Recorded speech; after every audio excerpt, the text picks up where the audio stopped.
अशा पालेभाज्या की ज्या पावसाळ्यात पण खाता येऊ शकतात त्या आज आपण बघणार आहोत। पहिली ही भाजी आहे फोडशी। पहिल्या पावसानंतर उगणारी ही भाजी आहे। ही अतिशय लोकप्रिय आहे। ही 2-3 वेळा येते आणि त्यानंतर ही मिळत नाही। ही विशेष करून महाराष्ट्रात आणि कोकणात उपलब्ध होणारी भाजी आहे। या भाजी खाल्ल्यानंतर रक्तातली साखर पण कमी होते असं म्हणतात। काही लोक हिला पांढरी मुसळी देखील म्हणतात। दुसरी जी भाजी आहे ना, ही आयुर्वेदातली अतिशय लोकप्रिय वनस्पतींपैकी एक आहे। ही आहे कंटकारी। हिला मराठीमध्ये रिंगणी म्हणतात। हिचे काटे काढून हिची भाजी केली जाते। हिचं जेव्हा फुलांपासून फळ तयार होतं तेव्हा हिच्या बिया काढून देऊन ते फळ लहान मुलांना खायला देखील दिलं जातं। असं पूर्वीच्या काळी हे फळ गळ्यात घालायला द्यायचे, ज्यामुळे ते मूल ते रिंगण म्हणून खेळायचं आणि वारंवार चोखायचं, ज्याने जुनाट कफ, खोकला, दमा देखील बरं व्हायला मदत होतो।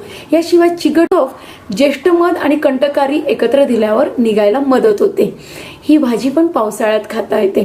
तिसरा आहे शतावरी।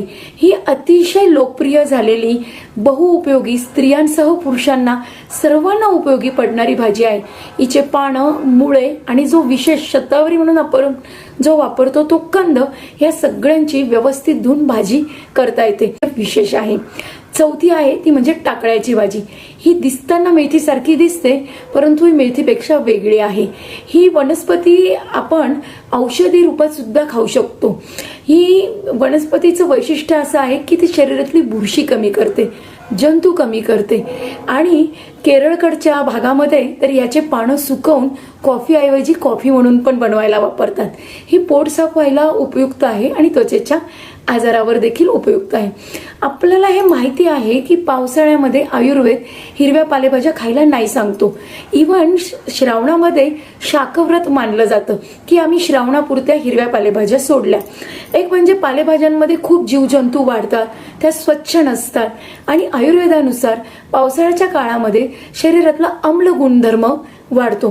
पालेभाज्या थोड्या प्रमाणात पचायला जड असतात, त्यामुळे देखील त्या काही प्रमाणात आम्लगुण जास्त वाढवतात आणि पचायला जड असल्यामुळे देखील आयुर्वेद सांगतो की पावसाळ्यात हिरव्या पालेभाज्या टाळाव्या। मध्ये vitamin A, C, K, calcium, magnesium, calories खूप मोठ्या प्रमाणात असतात, परंतु त्या पावसाळ्यात टाळणं हे मात्र आयुर्वेद नेहमी सांगतो।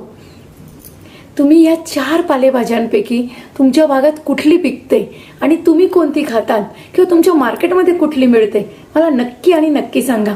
आणि अजून एक खास सांगू, शतावरीची पालेभाजी किंवा वनस्पती तुम्ही कुंडीत पण उगवू शकता। धन्यवाद।